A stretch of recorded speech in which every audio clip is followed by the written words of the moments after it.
Part of our mission, as I always felt, was to look around and how are people being treated by the system and what kind of improvements can we make. So where they live was very important.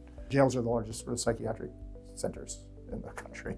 And the way people are treated in jails, especially solitary confinement, is terrible, even makes their lives even worse. So one of our projects we worked on was to end solitary confinement. So boot the shoe was the thing. We would, and then collaborating with other advocacy groups and civil rights groups to do that process. And that's a legacy of Howie also, because he brought that with him when he came to work for us, because he had been collaborating with civil rights groups for decades all over the country. So we had this immediate connection with what other people were doing and what kinds of issues they were getting involved with and how they were tackling them. A lot of our clients, people with mental health issues, are frequently in a crisis situation, and a lot of times it's the police, and most of the time it's the police who are the first responders, and the decisions they're making in those moments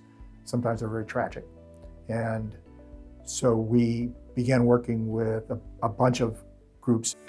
The model at the time was training the police, and it meant this crisis intervention team approach and make police officers more self-aware of the threat they represented just by showing up with a uniform and a gun and so forth, and to humanize people who had mental health issues. Our original goal was to create a program, and soon after Bill de Blasio was elected, he formed a task force on mental health, criminal justice, and our director of advocacy, Carla Rabinowitz, was part of the group. We were encouraged by that, and the city actually started the training program and trained several thousand officers.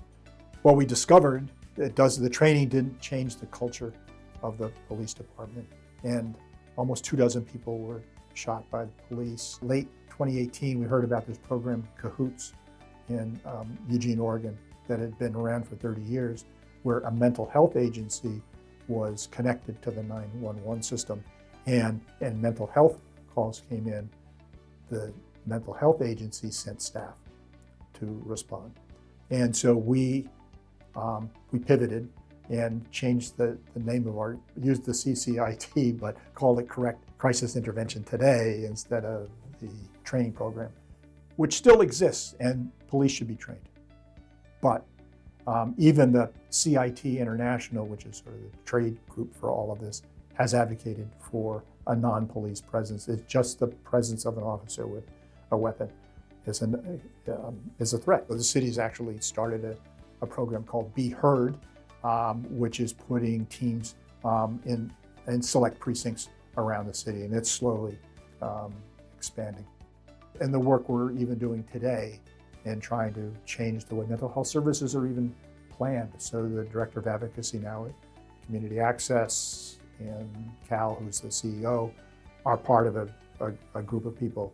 We're calling it the Seat at the Table campaign, that people who are the direct kind of beneficiaries or victims of the system should be involved in the discussions around what kind of services actually should be paid for and how they should be run.